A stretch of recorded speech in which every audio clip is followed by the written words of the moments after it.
In the headlines, former Water Resources Minister and 2 others sentenced to 3 months imprisonment over 450 million naira fraud. Trial of Minna school teacher accused of raping 13 students resumes.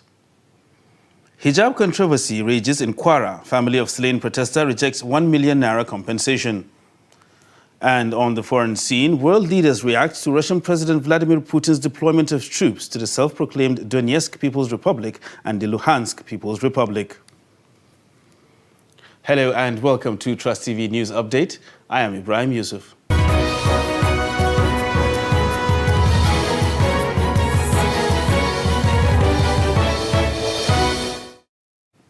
Now the news in full. A federal high court sitting in Jos on Tuesday sentenced the former Minister of Water Resources, Sarah Ochekbe, to 3 months imprisonment. The court sentenced Ochekbe, who served as minister under former President Goodluck Jonathan, alongside a former chairman of the People's Democratic Party, PDP, in Plateau State, Raymond Dabo, and the Plateau State coordinator of Jonathan Campaign Organization, Leo Sunday Jitong. The 3 accused persons had been standing trial since 2018 in a case of money laundering and conspiracy brought against them by the Economic and Financial Crimes Commission, EFCC, amounting to over 450 million naira. Now, Professor Sadiq Redda is the Executive Secretary, Presidential Advisory Committee Against Corruption. He speaks on the issue. Well, for us at the Presidential Advisory Committee Against Corruption, what the judiciary has done in Plateau State is commendable. But you can give a very informed comment about what they have done if we can have the full judgment.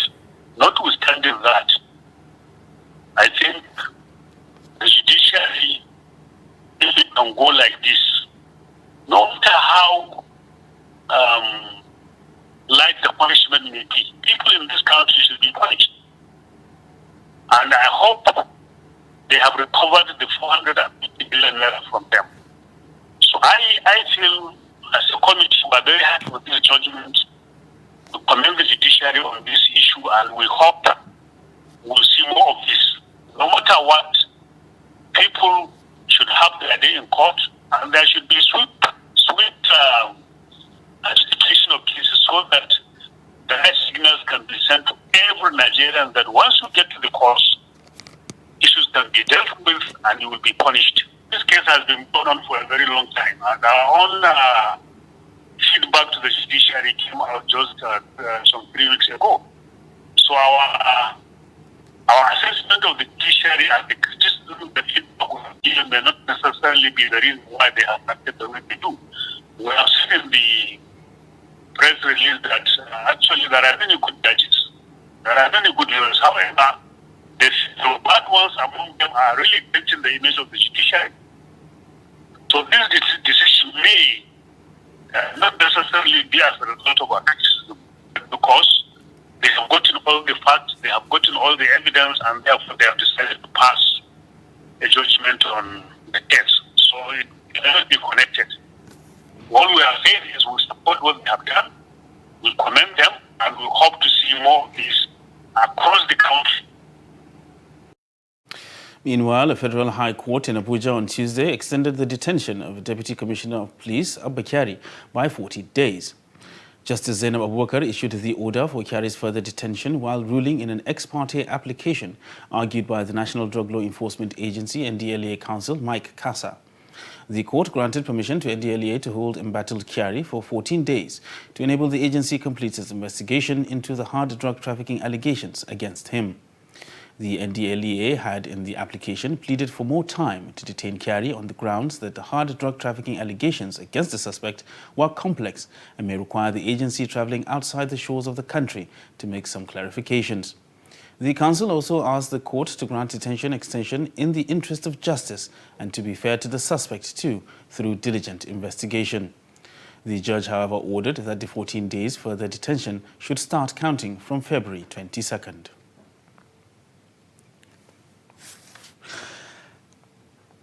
And the presiding judge in the Mina Senior Magistrate Court, Saadatu Abubakar, has adjourned the case of a 48-year-old teacher in Niger State, Usman Galadima, who is standing trial for allegedly having carnal knowledge of 13 of his pupils in the school, whose ages ranged between 7 and 9 to March 23, 2022 for continuation. In continuation of the trial, on Tuesday, more witnesses testified in the ongoing case, making 7 witnesses. Galadima, the assistant head teacher of Central Primary School, Karabonde, Borgu local government area of Niger State, is arraigned in the Mina Magistrate Court 5 in August 2021 for allegedly raping and infecting 13 of his pupils with HIV/AIDS. We have taken so far 7 prostitution witnesses, and we have adjourned for 23rd next month to make more progress. So far, on our part, we are making progress. It's now left for the court at the end of the whole proceeding to decide on the merits of the prostitution case. There's nothing I can say other than he's doing his work as a defense counsel to see how he can exonerate or diminish, contradict the prostitution case. He's doing his work, so it's not left for the court now to decide otherwise. It's part of their duty to frustrate the prostitution case by way of technicality or otherwise. And the police in the Federal Capital Territory, Abuja, say operatives have arrested a syndicate of child traffickers in renewed commitment in boosting strategies towards securing lives and properties of residents within the nation's capital. The Commissioner of Police, Sunday Babaji, gave the assurance during the command's routine parade of suspects and media briefing to update residents on the activities of the command. Trust TV's Sagir Ibrahim has more. The Commissioner in his address commended residents for their collaboration with the force and added that new strategies had been put in place to meet up with new security challenges being faced in the FCT. I want to use this opportunity to once again assure the good people of the territory that more than ever before, our commitment are fired up and driven double. The strategic deployment of our security apparatus is more than sufficient to combat any criminal emergency in the FCT. Among those paraded were a child trafficking syndicate who specializes in the abduction and illegal enrollment of children in unregistered orphanages and then sold. I paid for the orphanage, I registered from orphanage because he said that I should go through social welfare. And I collected 150 for him to represent the one that the orphanage did not give me. That's why I started making money with him. I didn't have any amount that I have met than the one that I'm doing the work for. What the woman used to do, you only help me, give me either 20,000 or 30,000. That is from if I'm coming. So if they are crying, I will always buy Bobo for them so that they will stop crying on the way. So that is why. Who picks the children? Yes, that is why I say it's me that brought it to Madam Uzo from Madam Kechi. From Madam Kechi. So when I'm coming, that is from orphanage home, Madam Kechi orphanage home. So but when I'm coming on the way, maybe sometime if they are crying, I'll stop on bike and buy them Bobo so that I will bring it to Madam Uzo Informa. The command explained that so far 3 children had been recovered from the syndicate. They called on members of the public to come forward to identify the kids as they were yet to be united with their families. Also paraded was another syndicate who specializes in swapping ATM cards from their unsuspecting victims at the bank. I would like distract the person when he wants to insert his card. I will touch the person, then my boss, which is Bright, he's not here. He will go out with the card. The first day that he took me there, said that I should stand outside. If security is coming, I should do it I should call him. I should just let him know that security is coming. I said, no problem. The first day that we went, he collected card, but I don't know her because there are 3. Me, 4. I don't know how they do the work. The first time he gave me 22,000. The second one he gave me 6,000. Ifeanyi and his mother were also arrested for their suspected involvement in a cement distribution scam. They said that I should come, that money enter my account. I said, who put money in my account tonight? I don't know anything about that. The true story is that I'm not the actual person that is doing the business. Understand? The most important thing to me is that the account. Understand? Sometimes they give me 200. Okay. Or 200. Okay. Just 3 times that I do the business. A total of 10 suspects were paraded by the FCT command. According to the Commissioner of Police, they were paraded on various crimes bordering on pickpocketing, ATM card fraud, abduction and kidnap of little children to run illegal orphanages, as well as other crimes. The Commissioner, during his address, had assured FCT residents of improved strategies towards the protection of the Federal Capital Territory. He, however, called on residents to continue to collaborate with the police as well as other security agencies to rid not just the FCT but the nation at large of crime and criminality. From Abuja, Sagir Ibrahim reporting for Trust TV. And controversy over the use of hijab in Kwara State continues to linger as the family of Habib Idris, killed during peaceful protests in support of the hijab, rejects 1 million naira compensation from the state government. Habib Idris was killed in Ijagbo over denial of Muslim female students to use hijab at Ijagbo Baptist High School. The government had given the family 1 million naira and another 250,000 naira for the 10 wounded Muslims. The report. Press conference in Ilorin, the Kwara State capital. The chairman of the Kwara Muslim Youth, Abdurrazak Al-Amin, requested for reasonable and fair monetary compensation for the deceased and 10 fatally injured Muslims during the Ijagbo hijab crisis. Al-Amin said that the government is supposed to pay 113,338,000 naira as blood money for the family of the slain Habib Idris.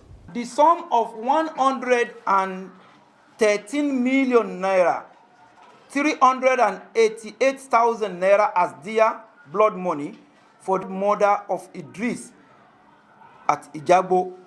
5. Adequate, reasonable and fair monetary compensation to the 10 fatally injured Muslims during the Ijagbo hijab crisis. It is instructive to note that some of the victims of the shootings still have bullets lodged in their bodies. The group is also asking for the prosecution of who is responsible for the killing of one Habib Idris and maiming of 10 others during the hijab protest at Oyu Baptist High School in Ijagbo. The government should be, number 6, the government should be 100% responsible for the hospital bills and incidental expenses of the 10 injured Muslims during the Ijagbo hijab crisis. Meanwhile, owners of property destroyed due to construction of Ilorin-Hijab Expressway want President Muhammadu Buhari to prevail on the Federal Ministry of Works to release compensation due to them. During a peaceful protest at the construction site in Shawo area, the property owners said that several appeals and letters written to the Minister of Works, Babatunde Fashola, 3 years ago have not yielded any result. The protesters said they were directed to Kwara State government for the payment, who in turn claimed ignorance of any compensation issue. According to them, property owners in Lagos Ogbomosho axis have been paid, wondering why those within Ilorin and Jeba axis will be different. Property on the express road within Ilorin and Jeba. Today, we came to this place because of express road they are now constructing. This express started from Lagos to Ibadan, from Ibadan to Oyo, from Oyo to Ogbomoso, from Ogbomoso to Ilorin, from Ilorin to Jeba. The compensation have been paid from Lagos to Ibadan. Even that Ojo market, compensation was paid. But this minister Fashola, he didn't pay our compensation and work have started. That's why we come here. And they are now working. He said he won't pay our compensation because of the Federal Executive Council. They have a meeting on 19 October and the governors were not there. He said the state government are the one to pay the money, and then they are not entitled. We know the work of state. When they are doing their road, they will pay compensation. When federal are doing their own, they will pay compensation. From Lagos to Ogbomoso, they are paying compensation. Why is he want to pay our own compensation? It affects us because all of us here, we are parents. We have the beneficiaries that we too, students are in the university. We have other elderly people at home. We have people who are looking up to us. So we want all our compensation to be paid before they start anything on our stations. You're watching Trust TV News Update. Still to come on the news, biggest railway station debuts in Kano. This and more after the break. Do stay with us. This is Trust TV, documenting the Nigerian story. Coronavirus disease, COVID-19, is an infectious disease caused by SARS-CoV-2 virus. Most people who fall sick with COVID-19 will experience mild to moderate symptoms and recover without special treatment. However, some will become seriously ill and require medical attention. The virus can spread from an infected person's mouth or nose in small liquid particles when they cough, sneeze, speak, sing, or breathe. These particles range from larger respiratory droplets to smaller aerosols. You can be infected by breathing in the virus if you're near someone who has COVID-19 or by touching a contaminated surface and then touching your eyes, nose, or mouth. The virus spreads more easily indoors and in crowded settings. Maintain a safe distance from others at least 2 meters even if they don't appear to be sick. Wear a mask in public, especially indoors or when physical distancing is not possible. Clean your hands often. Use soap and water or an alcohol-based hand sanitizer. Cover your nose and mouth with your bent elbow or a tissue when you cough or sneeze. Stay home if you feel unwell. Get vaccinated. Properly fitted masks can help prevent the spread of the virus from the person wearing the mask to others. Masks alone do not protect against COVID-19 and should be combined with physical distancing and hand hygiene. Protect yourself and others around you by knowing the facts and taking appropriate precautions. Follow advice provided by your local health authority. This message is brought to you by Trust TV.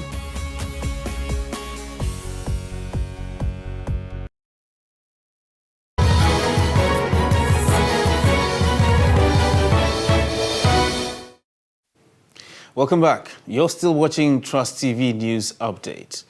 Now a look at our top stories. You heard that the Federal High Court sitting in Jos on Tuesday sentenced the former Minister of Water Resources, Sarah Ochekwe, to 3 months imprisonment in a case of money laundering and conspiracy.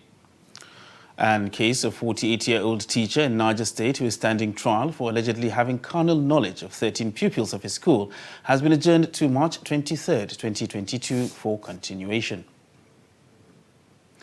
And moving on to other news, Zamfara State Attorney General and Commissioner for Justice, Junaidu Aminu, says Governor Bello Matawalle is battling over 50 court cases instituted by some groups challenging his defection from the People's Democratic Party, PDP, to the All Progressives Congress, APC, in the state. State Attorney General stated this on Monday in Gusau at the sitting of the investigative panel on the impeachment of the state's Deputy Governor, Mahadi Gusau. The Attorney General blamed the several litigations filed against his principal to enemies of the state who do not mean well for the governor and people of the state.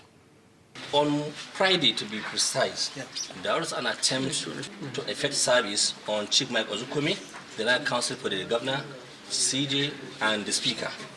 I was in court personally on Monday last week in Abuja. He said he was served on Friday with the process. And that motion, it was a motion filed to revived. That was what it was, revived. Okay. When you are saying revived, that means something is no more there. It's to revive status quo. That is a point of argument. No order was made by that court. If there's any order, I believe the next thing is for the council to apply for a certified copy of that order and make it public. Once an impeachment proceedings is initiated, no court can stop it. The Constitution is very clear. We have 57 pending cases in court. All these cases are on issue of defection. Political. 27 cases on defection. Let me tell you, not all. I'm just giving percentage about 32 of them. Okay. Now, they are making reference to this case number ABD 650, 2021. There are some cases that were filed about 32 by Engineer Yakumaru, a former House of Assembly member. Instead of him to file a single case challenging the defection of the executive governor, the senators, the House of Reps, and House of Assembly, he decided to split it individually. To how many? About 32. Look at it. And still talking politics, APC chieftain and former senator representing Rivers South East, Magnus Abe, says President Muhammadu Buhari's non-interference with Nigeria's electoral process will stand out among his legacies after leaving office in 2023.